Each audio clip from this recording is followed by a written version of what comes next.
Crecer. El ser humano, desde que nace hasta que muere, debe crecer en el dominio de su cuerpo, en el autocontrol, autonomía y responsabilidad ante su misión de dominarse y dominar el ordenamiento cósmico. Dominio del comportamiento, del convencimiento y de la convivencia interhumana e interespecie. Podemos dominarlo todo. Para Nietzsche, la voluntad de poder es el deseo de la autorrealización. Podemos dominarlo todo, siendo la conciencia del valor de plenitud, justicia y dominio sobre las virtudes, el celo y los instintos su máximo rector.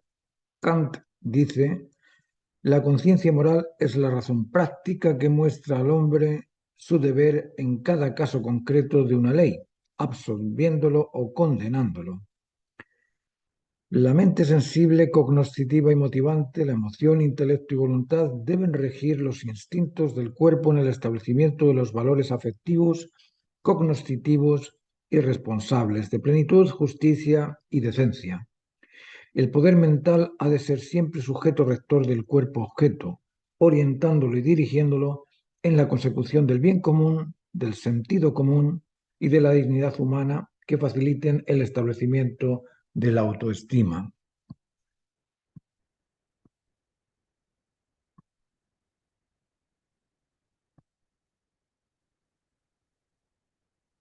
El ser humano, desde que nace hasta que muere, debe reconocer sus servidores custodios, las virtudes, el celo y los instintos.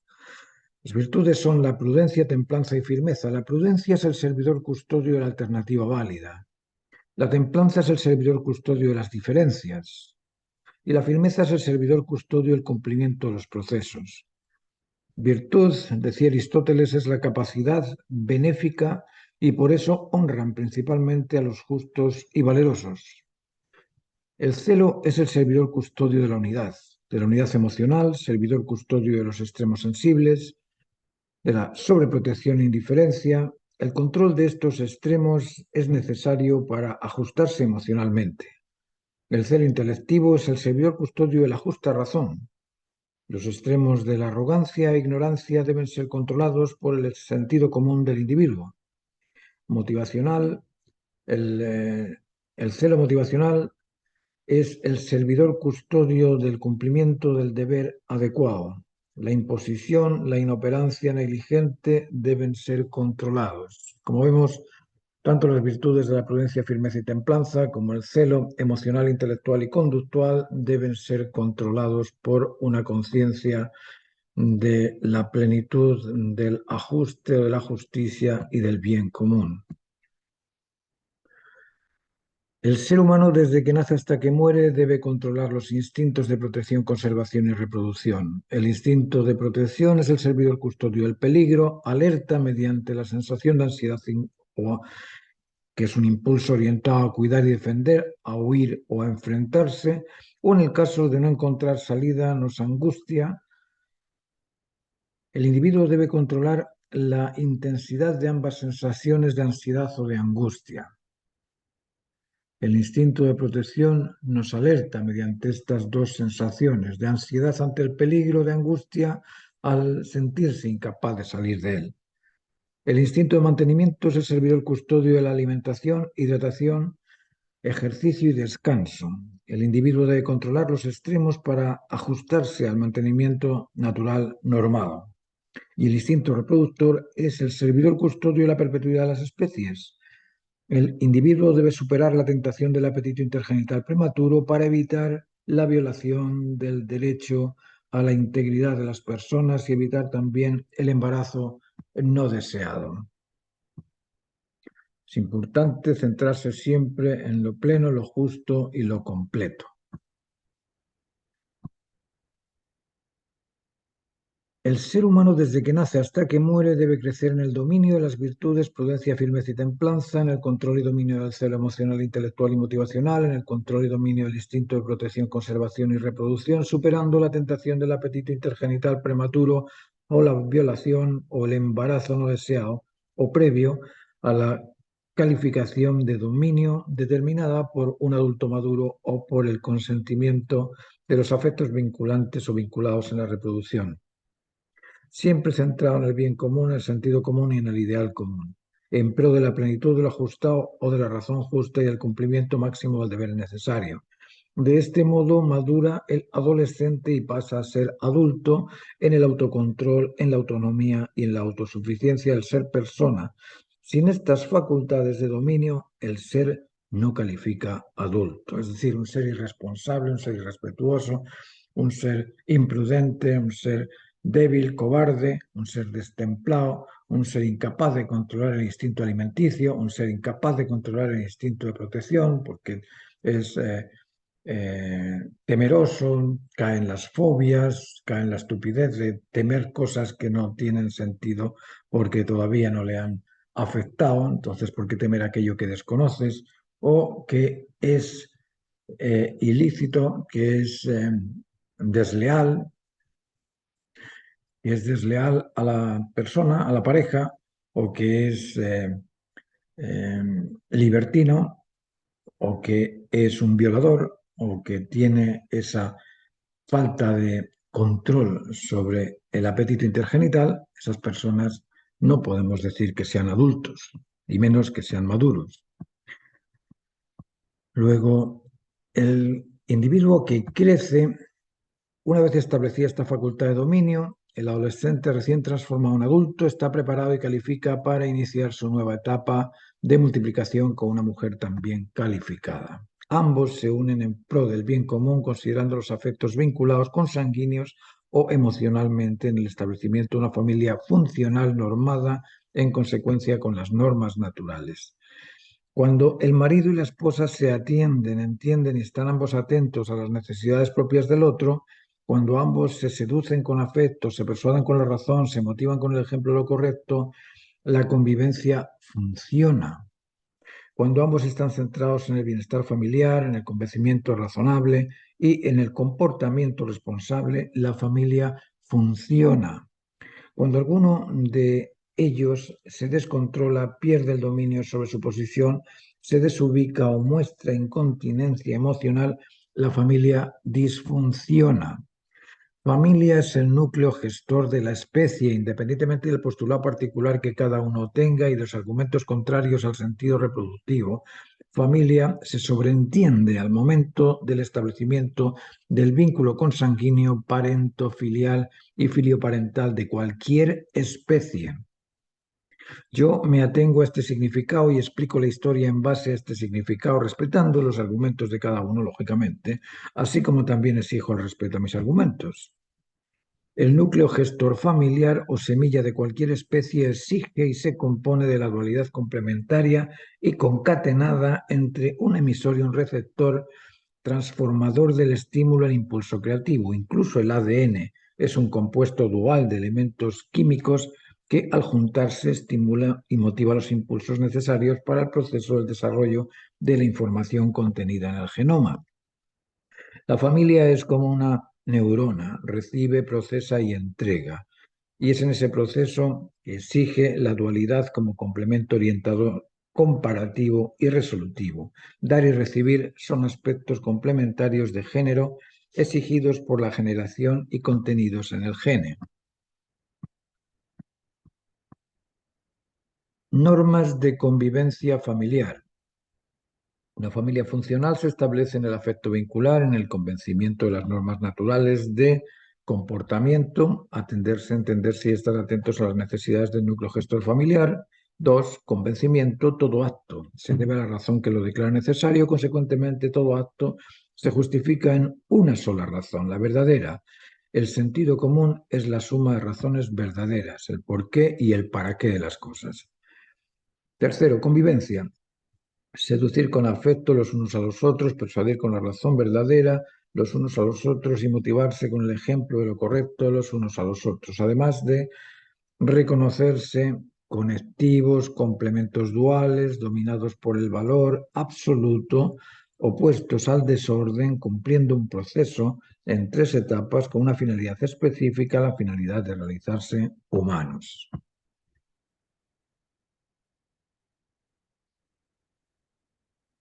Una familia funcional establece jerarquías verticales y horizontales. La jerarquía vertical y la diversidad horizontal tienen su razón de ser en lo inmutable y lo variable de la naturaleza. Lo inmutable nunca cambia. El abuelo siempre es abuelo de sus nietos, los padres son siempre padres de sus hijos, los hermanos son siempre hermanos, pero los amigos son variables. Entre hermanos se establecen jerarquías de mayor y menor, los padres son en jerarquías superiores a los hijos, los abuelos son en jerarquías superiores a los nietos. Esto es inmutable. La entrega y recepción entre esposo y esposa es variable. El atractivo a disfrutar motiva la expectación del beneficio y la expectación del beneficio atrae al que pretende disfrutarlo. Dar y recibir es un circuito infinito. El valor de la bondad, de la verdad y del amor es un circuito infinito. Cuanto más beneficio experimentas, mejores cosas esperas. Cuanto más cosas conoces, más cosas te interesan. Y cuanto más incondicionalmente te ofreces, más atractivo te sienten. El dominio sobre las virtudes realiza al virtuoso y éste ofrece sus virtudes al conjunto social para beneficiar a la totalidad de las especies. Crea emprendimientos, proyectos y ordenamientos que faciliten el proceso de desarrollo educativo, de la salud y de la conectividad vinculante. El dominio de la moral, decencia, de la ética, justicia y de la estética, belleza, genera una situación idónea para establecer una convivencia conectiva segura y agradable. El control y dominio del reclamo, la acusación y el rechazo posibilita el establecimiento de una sociedad digna de la condición humana por todos anhelada. El autocontrol y dominio del orden impide y elimina el desorden. El autocontrol y dominio de la verdad impide y elimina lo falso. El autocontrol y dominio del afecto impide y elimina el defecto. En toda relación se establecen roles, el rol por jerarquía o el rol por facultades. El rol por jerarquías es vertical, de abajo arriba, de arriba abajo. El rol por facultades se establece en base a acción-reacción. El actor es el que emprende y el receptor es el que recibe. Es muy importante aprender a ubicarse en las relaciones humanas. El activo emisor es el que inicia, ofrece, declara o emite una opinión o un comportamiento, una actividad, y el receptor es quien responde, recibe o absorbe lo ofrecido. Bajo esta perspectiva, en la reproducción, el activo emisor es el que siembra y el activo receptor es el que cultiva lo sembrado. Esta diferenciación de roles no es de mejor o peor, es la función de complementos duales. El emisor ni es mejor ni es peor que el receptor y el receptor no es mejor ni peor que el emisor. No es una lucha de opuestos, es el complemento exigido por la naturaleza de la perpetuidad. El núcleo positivo del átomo no es mejor que la valencia negativa de la partícula. Son complementos que permiten la existencia del átomo. Cada individuo debe ubicarse en su posición de activo retributivo para evitar conflictos de poder. ¿Qué es un adulto?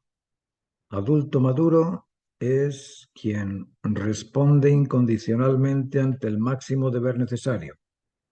Atiende, entiende y está siempre atento a responder y cumplir la máxima necesidad válida para todo. Seduce con afecto, persuade con la razón y motiva con el ejemplo de lo correcto. Controla y domina las virtudes de la prudencia, firmeza y templanza y controla el dominio y controla y domina los instintos de protección, conservación y reproducción y controla el celo emocional, intelectual y conductual. Lograr esta facultad transforma al individuo en humano normalizado. Eso es un adulto maduro. Adulto es el adolescente que supera los apetitos particulares de la imprudencia, cobardía y terquedad, que supera el reclamo, la acusación y el rechazo, que atiende, entiende y está siempre atento a responder y cumplir las máximas necesidades y supera la tentación del apetito intergenital prematuro y controla los excesos del celo extremo. Maduro es el que demuestra el control y dominio constante de esta facultad.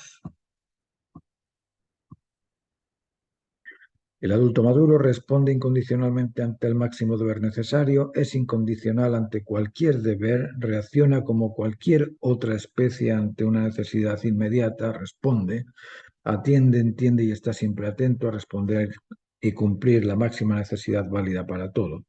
Cuando se comprende que el ser humano es libre y responsable, cuando comprendemos que libertad es la capacidad de optar por lo que beneficia siempre a todo, porque lo que beneficia siempre a todo no perjudica nunca a nada. Al conocer y comprender esto, la libertad obliga a ser totalmente incondicional ante el deber necesario. Obliga a responder y cumplir, restituir y restaurar o satisfacer esa necesidad percibida, porque emoción es la capacidad sensible que nos permite captar lo necesario. Y ese deber observado, al ser necesario de resolver o de satisfacer, debe ser realizado o cumplido. El ser humano normal gozaría de su libertad en el altruismo solidario por el bien común. Ser incondicional o inegoísta ante el deber de cumplir es una obligación humana, es una facultad de la naturaleza humana. No serlo declara al egoísta, narcisista, antisocial o marginal. El adulto maduro ejerce el control y dominio de estas 10 normas naturales. 1. Atiende, entiende y está atento a restaurar, resolver o restituir todo deber necesario para el bien de todo. 2. Controla y domina la prudencia en la elección de alternativas válidas para todo. 3. Controla y domina la templanza frente a las diferencias o frente al diferente. 4. Controla y domina la firmeza, terminando lo que inicia, resolviendo los problemas y satisfaciendo todo lo necesario. 5. Controla la ansiedad y la angustia provenientes del instinto de protección. Domina el miedo. 6. Controla la alimentación e hidratación, el ejercicio y descanso, evitando las dependencias o adicciones. 7. Controla el instinto reproductor, superando la tentación del apetito intergenital prematuro, infiel o indecente. 8. Controla los extremos del celo emocional, controla la incontinencia emocional, controla los extremos del celo intelectual, la arrogancia, la soberbia o la ignorancia o el desinterés. Y 10. Controla los extremos del celo motivacional, la agresividad impositiva, la violencia o la inoperancia negligente.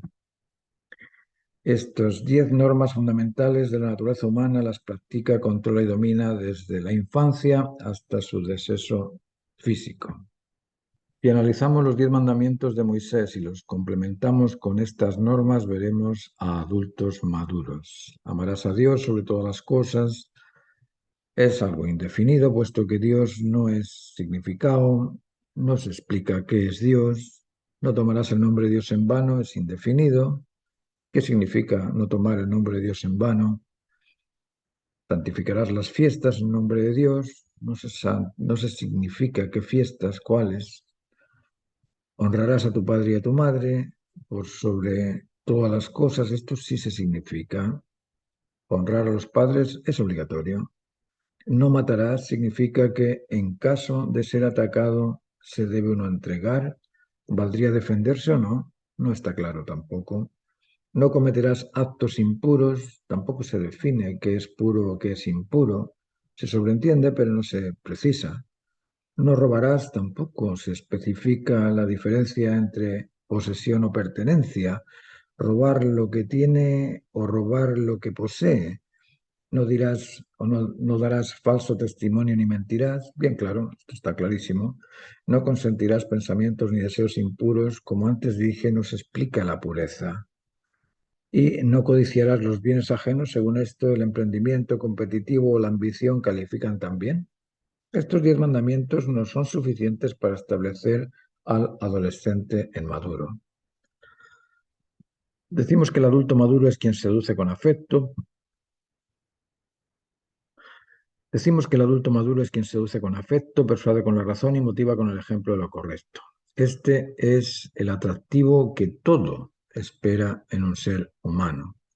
Pensar en un despreciativo bocaza, soberbio, arrogante o en un violento impositivo no es algo que denote la normalidad de un ser humano. Eso pierde su atractivo.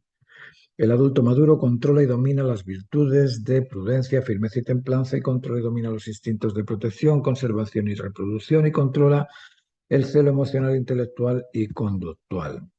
Esto no es fácil de comprender ni de ejercer porque no estamos acostumbrados a hacerlo, pero en parte se practica solo en ocasiones y debe establecerse siempre y en todo para normalizarse y calificar maduro. La diplomacia, por ejemplo. Se practica en ocasiones, pero no siempre. Esta facultad de dominio que califica al humano naturalmente normalizado se esfumó en la primera familia.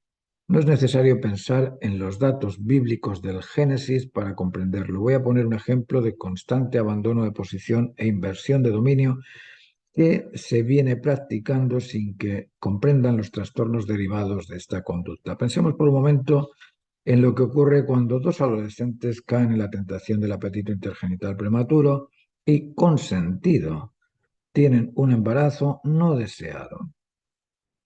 Un embarazo previo al dominio sobre las virtudes, el celo y los instintos. Un embarazo sin recursos educativos, sin recursos de convivencia, ni de comportamiento, ni de convencimiento ajustado. Un embarazo sin afecto vinculante, sin respeto ni confianza y sin normas. Un niño que nace en ese entorno, ignorante de la naturaleza humana, no logra ser humano. Esta es una realidad constante y continua en la historia.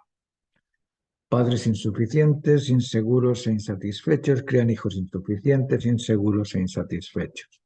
La ignorancia de la naturaleza humana y las normas de naturaleza origina el caos social, la desintegración familiar y social crea familias disfuncionales opuestas a su función. ¿Y cuál es esta función? La naturaleza es conectiva, dual complementaria, dominada por el centro del valor atractivo vinculante en lo afectivo, rechaza el desorden, madura mediante procesos en tres etapas, inicio, medio y término. Su finalidad específica y se realiza en el cumplimiento de sus funciones. Eso ocurre en todas las especies y es la norma que la especie humana ha de cumplir siendo libre, autónomo y responsable. Para eso ha de ser leal a las normas de comportamiento, de convencimiento y de convivencia por el bien común, controlando los extremos y dominando las virtudes, el ser y los instintos. Este mandato natural no se cumplió y la historia busca desde su inicio la restitución de la integridad humana. Se perdió la totalidad de la finalidad humana, representada por el número 10, por las 10 etapas en donde se debía mantener la lealtad a la causa originaria mediante la transformación del potencial humano en dignidad humana. Esa estructura base de 4 posiciones no se estableció en ninguna de estas 10 etapas, por lo tanto, se perdió el número 40. Voy a explicar esto en detalle. Vamos a hablar de los números insertos dentro de la estructura base de 4 posiciones y del proceso de desarrollo de la creación o de la actividad. Todo acto se realiza en un espacio-tiempo, espacio es distancia y tiempo es diferencia. Las distancias entre un punto y otro o entre un sujeto y un objeto se miden y las diferencias entre momentos pasados y presentes también se miden y se miden en cifras, en números. Consecuentemente, los números existen insertos dentro del tiempo, dentro de la distancia en el espacio y dentro de la diferencia entre momentos existen números. Por eso que decimos que ayer y hoy, entre ayer y hoy pasaron 24 horas. Entre aquí y allá hay ciertos números, ciertos kilómetros, ciertas medidas y esas medidas son números. Proceso es un antes y un después, pero el proceso es meramente físico. Antes y después se fundamentan en un antes de y en un después de. La idea, el estímulo, la motivación de la creación son antes de la creación y la satisfacción, el convencimiento y el bienestar son después de la creación. Todo proceso es por algo y para algo. Todo acto se debe a la razón que lo justifica necesario y esa razón es previa al acto. Luego, todo proceso se debe a su razón de ser. Razón es un aspecto inteligente, idea, estímulo o motivación son aspectos sensibles y el acto es testigo de una voluntad. Entre el inicio y el término de un acto se establece una sucesión de aspectos concatenados en estructura, posiciones de causa y consecuencia, de originario y originado o de origen y originado, de causa y consecuencia y sujeto originario y objeto originado son 4 posiciones. Y el proceso se establece mediante un inicio, un intermedio y un término que son 3 etapas. Una etapa de formación, de crecimiento y de cumplimiento del deber pretendido. 3 etapas y 4 posiciones en cada secuencia del proceso son números insertos en toda actividad existente. Aquí tenemos la estructura base de 4 posiciones donde existe una necesidad, un sujeto, un objeto y un beneficio. Y existe también un proceso en 3 etapas, en un periodo de formación, de crecimiento y de cumplimiento.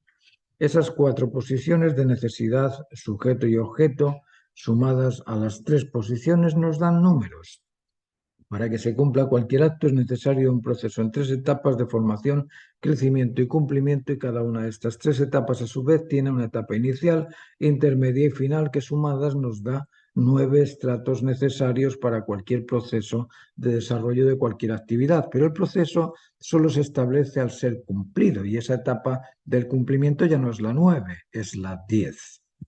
Luego tenemos un inicio, medio y término del proceso, un inicio, medio y término del periodo de crecimiento y un inicio, medio y término del periodo del cumplimiento, del deber pretendido. Para cumplir el proceso deben cumplirse 12 objetivos. ¿Por qué? Porque el propósito debe satisfacer al sujeto, al objeto y al logro. Ahí tenemos 3 objetivos. El sujeto debe satisfacer al propósito, al objeto y al logro. Tenemos otros 3 objetivos. El objeto debe satisfacer al propósito, al sujeto y al logro. Tenemos otros 3. Y el logro debe satisfacer al propósito, al sujeto y al objeto. Aquí tenemos los 12 objetivos triples de cada una de las posiciones. De aquí sale el número 12. 12 es el número de la unidad. Humanidad es un término o concepto relativo al conjunto de seres humanos y humanismo es una tendencia filosófica. También se entiende por humanidad la suma de valores exclusivamente humanos como la compasión, el vínculo afectivo, la sinceridad y la responsabilidad. La filosofía habló del humanismo, pero ¿qué es la humanidad? Humanidad en este caso voy a explicarlo como condiciones específicas de comportamiento superior al resto de las especies. Por ejemplo, el humano es el poder de control y dominio sobre el resto de las especies y sobre los instintos particulares del individuo. El humano es el poder de control sobre aspectos invisibles como las virtudes, la prudencia, firmeza y templanza, la compasión, la valentía, la determinación y la esperanza. Humano es el poder de control y dominio sobre los excesos o carencias afectivas, cognoscitivas y motivantes, control del celo y dominio sobre su transformación en recelo, resentimiento, incitación al odio o represalia. Humano es el poder ubicarse en una posición de jerarquía adecuada a la autoridad o al autorizado. Humano es el poder de controlar los apetitos del placer y reducirlos por sobre la sensación de plenitud, justicia y cumplimiento del máximo deber válido para todo. El conjunto de estas propiedades es lo que yo considero humanidad y humanismo. ¿Sería humano el individuo que siempre responde al cumplimiento del máximo deber necesario? ¿Sería humano el individuo que opta siempre en toda situación por la alternativa que beneficia siempre a todo? ¿Sería humano el individuo que se ubica, respeta y responde responsablemente desde su posición de autoridad autorizado? ¿Sería humano el individuo que ejerce el dominio de esos extremos, de los excesos, de las carencias afectivas, cognitivas o motivacionales? ¿Sería humano el individuo que controla las virtudes, el celo y los instintos? ¿Sería humano el individuo que atiende, entiende y está siempre atento a lo necesario? ¿Sería humano el individuo que seduce con afecto, persuade con la verdad y motiva con el ejemplo lo correcto? El ejercicio de estas 7 facultades garantiza la humanidad en el individuo que las practica. Si el Código Penal de un país integrara esta normativa, los derechos humanos serían una garantía por todos disfrutada. La necesidad surge antes de obrar, pero para ser satisfecha hay que pensar cómo ajustar la satisfacción a la necesidad. El primer adolescente no tuvo ningún modelo de humanidad para madurar en el liderazgo, en el juicio justo o en la satisfacción de su función. Debía describirlo o descubrirlo por sí solo para calificarse autónomo, uno con la ley, normado y responsable, que responde por sí solo y libre, sin que otro lo ayude, al cumplimiento del deber. Solo disponía de una conciencia, de un sentido común, de una capacidad sensible, sin ninguna contaminación hasta ese momento. Contaba con la idea del ideal para captar lo máximo necesario válido para todo y con la ayuda de su inteligencia que le declaraba la sensatez de lo ajustado, debió reconocerse dominante sobre todo a su alrededor. Con esos atributos bastaban para ejercerse o para establecerse poderoso, digno y decente. Pero el adolescente disponía en paralelo de 2 fuerzas estimulantes. Una era la fuerza del instinto y otra la fuerza del amor. El amor vincula eternamente, el instinto enlaza temporalmente. Lógicamente es preferente la unidad vinculante o la unidad vincular permanente entre personas que el enlace temporal intrascendente. El, el compromiso a establecer el afecto vincular filioparental, fraterno-conyugal, el amor familiar, es conectivo funcional. El enlace casual o espontáneo con sentido desvinculante de lo familiar es fornicación disfuncional.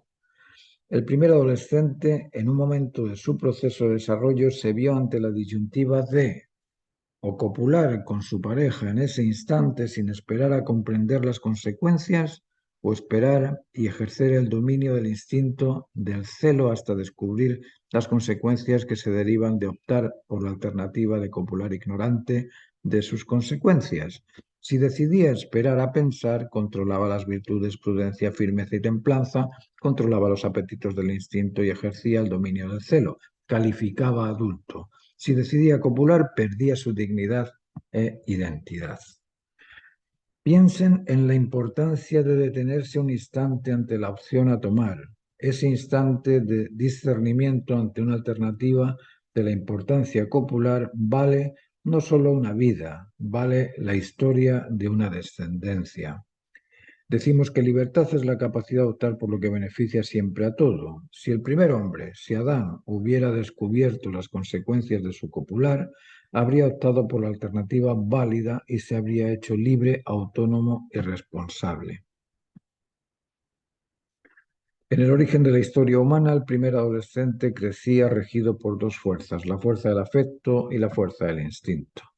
La fuerza del afecto maduro es superior a la fuerza del instinto, pero la fuerza del afecto para superar a la fuerza del instinto ha de ser fiel y leal a las normas de comportamiento, de convencimiento y de convivencia y ha de estar madura en los vínculos filioparentales, fraterno-conyugales y parentofiliales, cosa que todavía no había establecido el primer adolescente.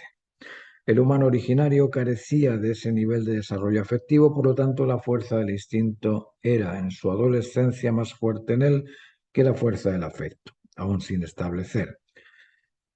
Para establecerlo debía calificar maduro en el dominio de las virtudes, el celo y los instintos. Ese dominio permitiría al humano originario ser prudente en la elección de alternativas válidas para todos, ser firme en la conquista y ser templado frente a las diferencias. Esa calificación no se cumplió.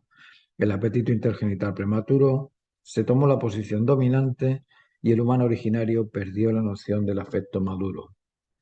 Esa familia disfuncional originaria se transformó en el modelo estándar de la historia, de una historia humana regida por el poder de los instintos, el celo extremo, ajena al bien común, al sentido común y al ideal común del afecto maduro.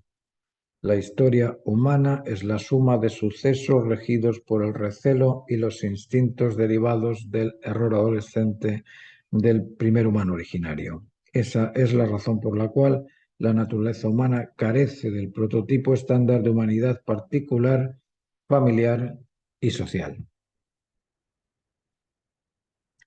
Es muy importante comprender que cuando se carece del ejemplo vincular maduro en el afecto incondicional, es imposible comprender que el placer instintivo no le llega ni al zancajo del sentimiento de plenitud.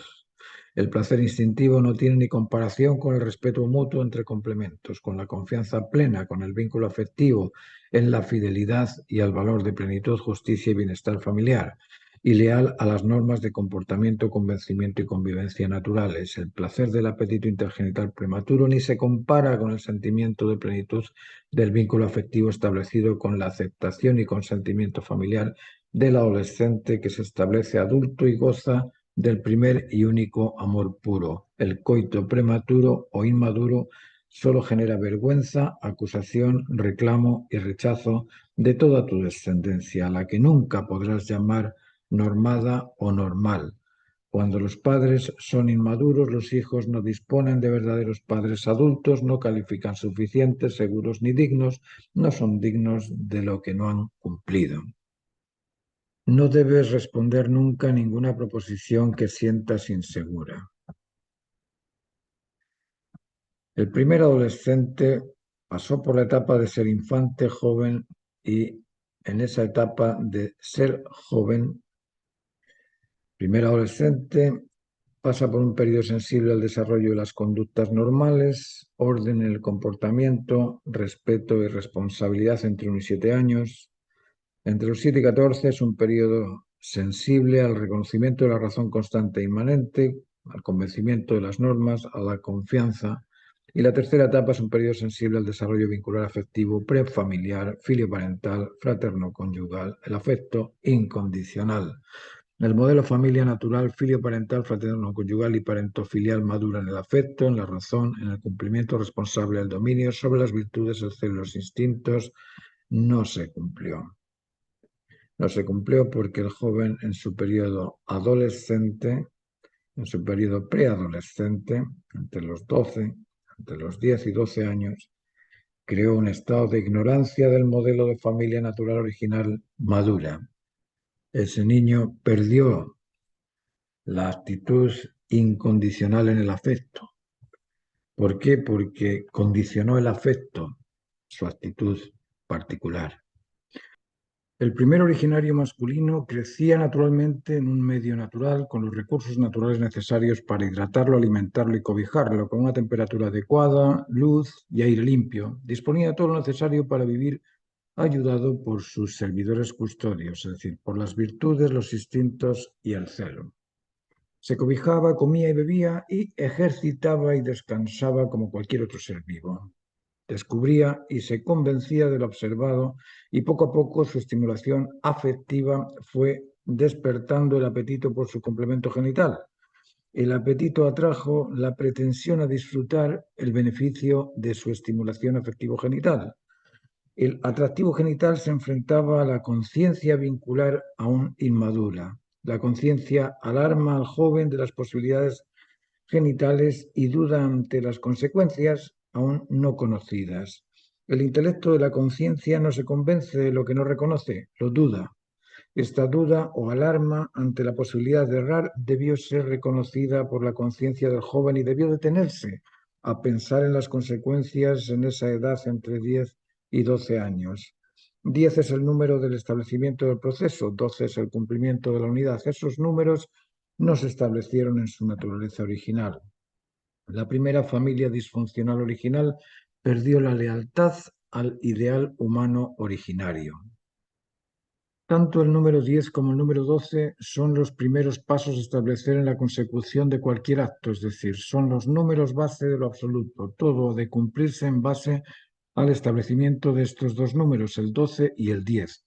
De esta razón se deduce que fuese tan importante para Noé establecer ante todo estos dos números mediante su lealtad a cumplir el mandato de realizar un arca durante 120 años. Un arca que por lo demás debía tener 3 etapas de 3 pisos y 30 codos de alto. 120 es producto de multiplicar 12 por 10. Una vez establecida la fe de Noé al llamado de lo absoluto y mantener la unidad familiar en torno a la construcción del arca durante 120 años, pasó 40 días de diluvio separado del resto de los humanos y 210 días hasta establecerse en tierra. Noé debió cumplir un periodo relativo al 40 para establecer la unidad familiar, pero su hijo Cam se avergonzó de Noé y éste lo maldijo durante 400 años. Le dijo que sería esclavo de sus hermanos por no haber establecido el vínculo afectivo con su padre. Este relato, independientemente de ser un suceso real o una leyenda, explica la responsabilidad a cumplir por la especie humana, por eso es importante comprenderlo. El poema de Gilgamesh relata también un diluvio. La primera familia disfuncional original perdió la lealtad al ideal humano originario. La figura central en ese momento histórico original no pudo establecer el vínculo afectivo incondicional centrado en los valores absolutos de plenitud, convencimiento compartido y respeto en la lealtad y fidelidad al núcleo gestor familiar íntegro. La integridad humana se establece en la semilla, núcleo gestor familiar original, y al perderse en el comienzo de la especie, por la irresponsabilidad e ignorancia del ideal humano, hubo de ser necesario un responsable que asumiese la responsabilidad de establecerlo. Esa figura central, después de cobrarse la naturaleza, el costo, el error, fue Noé. Para comprender esta misión histórica es necesario comprender el proceso de la creación y la estructura base de 4 posiciones, que es el fundamento esencial de la creación. Voy a explicar el origen de los números 12, 4, 21 y 40 y su importancia fundamental en los procesos. Toda restitución de un error exige una figura central, exige objetos condicionales y exige tiempo. Alguien, un sujeto, debe disponer de medios y durante un tiempo restituir lo errático. La primera familia disfuncional original perdió la lealtad al ideal humano originario. Si confiamos en la ciencia y la ciencia se basa en ajustes matemáticos y geométricos, debemos asumir la realidad aritmética en los procesos consecutivos de la historia. Recordemos que la ciencia explica la energía como energía es igual a masa multiplicada por el cuadrado de la velocidad de la luz. La ciencia explica en forma aritmética la fuerza o el poder motriz de la historia, suma de estímulos e impulsos generados por la energía. La energía de la historia es su fuerza motriz y contiene significados matemáticos, además de velocidad, de la urgencia y la atención a lo necesario. ¿Por qué? Porque la finalidad de toda opción es aquello que beneficia siempre a todo. El uso errático de la libertad de optar causa trastornos que se sufren o padecen en su proceso. Disfrute y sufrimiento son consecuencias del acierto o error en la toma de decisiones. Los aciertos se gozan, los errores se cobran, el esfuerzo del retorno a la nueva norma o volverse a ajustar. Ese esfuerzo de la restitución se padece. Origen de los números. Aquí vemos las 4 posiciones, causa, sujeto, objeto y consecuencia mediante las 10 etapas. 10 por 4 igual a 40. Todo acto establecido o todo acto establece posiciones de causal y consecuencia de sujeto y objeto. Causal u origen, idea, sujeto o emisor que transforma la idea en imagen, objeto transformado por el sujeto y consecuencia o imagen consecutiva con lo ideado. Estas 4 posiciones se realizan mediante el cumplimiento completo de un proceso en 3 grandes etapas, inicio, medio y término, donde cada una de estas etapas contiene un periodo de formación, uno de crecimiento y otro de cumplimiento, lo que nos dice que la realización de cualquier acto establece 10 etapas o escenarios que satisfacen la estructura base de 4 posiciones en cada uno de ellos, lo que hacen una consecuencia de 40 escenas consecutivas o sucesivas. 4 posiciones en 10 etapas nos da 40. 12 objetivos. Tanto el acto, perdón, 12 objetivos. Todo acto se establece en función del cumplimiento de 12 objetivos o 4 objetivos triples. El establecimiento de estos 12 objetivos unifica las 4 posiciones en la reciprocidad vincular, ajustando su cumplimiento a la razón que justifica las 4 posiciones, siempre y en todo el proceso de consecución. Por lo tanto, el 12 es el número de la unidad. La causa ha de ser beneficiosa para el sujeto, el objeto y la consecuencia. El sujeto ha de beneficiar a la causa, al objeto y a la consecuencia. El objeto ha de ser válido a la causa y al sujeto y a la consecuencia. Y la consecuencia ha de ser válida para la causa, el sujeto y el objeto. En función del establecimiento de los 2 objetivos, se establece la unidad en el valor. 21 es el tiempo exigido para la crianza del hijo en la lealtad y obediencia absoluta a los valores absolutos de plenitud, justicia y responsabilidad. La educación de una persona pasa por 7 años de infancia, 7 de adolescencia y 7 antes de la adultez. 21 se deduce de 3 etapas y 4 posiciones. 3 más 4, 7, 7 por 3 veces, 7 por 3, 21. 21 tiene el sentido de cautividad porque no se puede abandonar la tarea de madurar al hijo en sus 7 años de infante o en sus 7 años de joven o en sus 7 años de adolescencia. El 21 es el número a cumplirse en el proceso de desarrollo humano de la paternidad o de la parentalidad. Ambos padres e hijos han de lograr el establecimiento vincular en el valor conectivo. Una vez cumplida esa etapa, pasamos a una nueva etapa. Esa nueva etapa se establece de nuevo con 4 posiciones. Todo acto se establece en función del cumplimiento de 3 etapas, lo que nos dice que en la etapa cuarta surge el escenario en donde se establecen las posiciones de la próxima secuencia. 4 entonces simboliza la división o repartición equitativa de las funciones emisor y receptor. 4 es nueva opción después de la tercera etapa. El número 4 representa la división o reparto equitativo entre causa y consecuencia mediante el sujeto emisor y el objeto transformado. Una vez cumplida la tarea de la educación moral del individuo y la tarea de la educación ética familiar, el siguiente paso es cumplir la educación estética del medio ambiente mientras se prepara el individuo para la unidad absoluta y eterna con los valores de plenitud, justicia y acomodo responsablemente cumplido. Luego el 40 aquí simboliza la preparación para la unidad completa. Recordemos que la especie humana es la responsable del orden cósmico, biológico, ecológico y sociológico. Es la única especie libre, autónoma y responsable con la capacidad de dominio. Este fundamento se perdió en la caída del primer adolescente y se sigue perdiendo hoy en cada adolescente que cae en la tentación del apetito intergenital prematuro. Por lo tanto, debe ser restituido y educado. ¿Qué es un adulto? Una vez explicado el origen de los números a cumplir, vamos a responder por qué. Todo acto se debe a la razón que lo declara necesario. Toda necesidad espera ser satisfecha y la satisfacción de la necesidad exige un proceso a cumplir con una finalidad específica, la de satisfacer a la necesidad, de donde se deduce que todo acto se inicia en una causa originaria, necesidad, interés o deseo, que debe ser cumplido por un emisor con las facultades de transformarse o transformar a un objeto en consecuente con la causa originaria. Consecuentemente, la causa originaria de la creación es conectiva, dual complementaria, regida por el valor de conectar y opuesta o contraria al desorden que se establece mediante un proceso en tres etapas, inicio, medio y término, de transformación en una finalidad específica, valor, y que se cumple una vez establecida la conectividad entre la consecuencia y la causa. La historia humana debió ser un proceso de plenitud, justicia, ajuste en las normas naturales y cumplimiento del máximo deber necesario para establecer el orden cósmico, en consecuencia con sus ordenanzas naturales, 7 leyes de la naturaleza y las normas de comportamiento, convencimiento y convivencia normales, cosa que no ocurrió.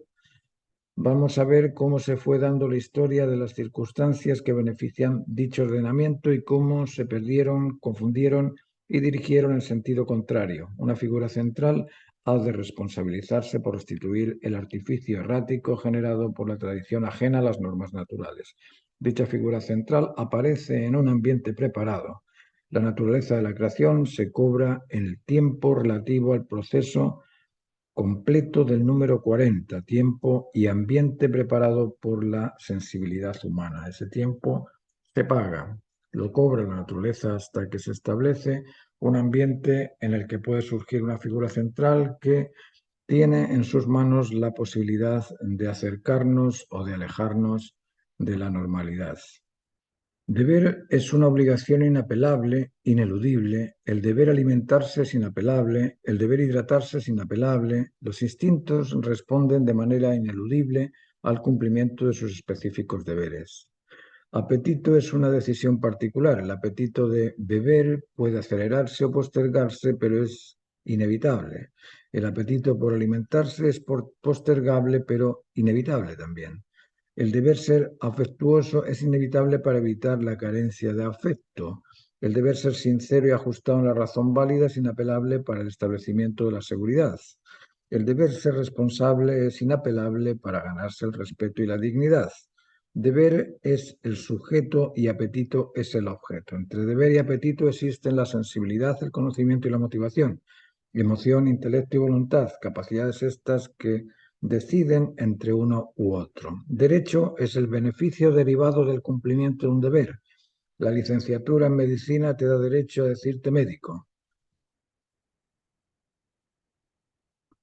He explicado la causa original de la naturaleza de la creación y comprendemos que es la primera energía universal transformadora y concatenada con la estimulación de impulsos transformados en primera fuerza originaria con una intención, selección y poder de realización en una finalidad específica determinada y pretendida por la expectación de la primera energía universal. He expuesto cómo la creación de los 4 elementos simples y sus concatenaciones crean las proteínas básicas, esencia de la vida, el ADN de cada especie. He expuesto también cuál es el proceso de la realización del ser humano. Voy a explicar el proceso de restitución del error a lo largo de la historia en el establecimiento de la dignidad humana. El error en el incumplimiento de la lealtad y fidelidad al compromiso de madurar en las normas de la naturaleza. Comencemos con el periodo de separación relativo al número 40 y como el periodo es muy extenso y es desconocido, vamos a multiplicarlo por 10 y lo sumamos 4 veces. Periodo de 1600 años representativos, múltiplo de 400, no literales. Historia del hombre. Vamos a iniciar el periodo de 1600 años de separación entre el 3130 y el 1530 a.C.